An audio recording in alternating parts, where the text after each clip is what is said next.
Kalau tukoy 18 per kilo, no?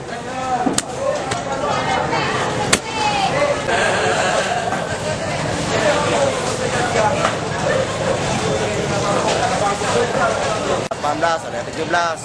Sebelumnya bang, kalau ikan tongkol bang per ekor berapa bang? Per ekor kadang-kadang kami beli 20. Per ekor kurang 2 kilo.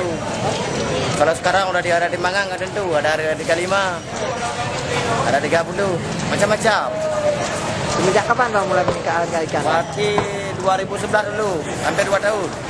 Itu bang akibatnya apa? Karena ini nelayan tidak melaut, banyak yang nggak melaut. Terutama gini dia, nelayan ada melaut, terutama nggak sama kayak dulu. Kalau dulu kita punya abu besar, sekarang nggak ada. Oh, seluruh Aceh Barat mahal ikan. Seluruh Aceh. Terutama yang hijau, tenang. yang sangat mahal sekali ikan apa bang?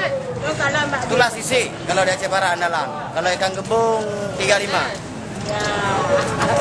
Titik itu bang meningginya berapa? 28.000, 27. Habis tinggi harga dia. Sekarang itu harga beli bang? Ya, harga beli. Kalau untuk kita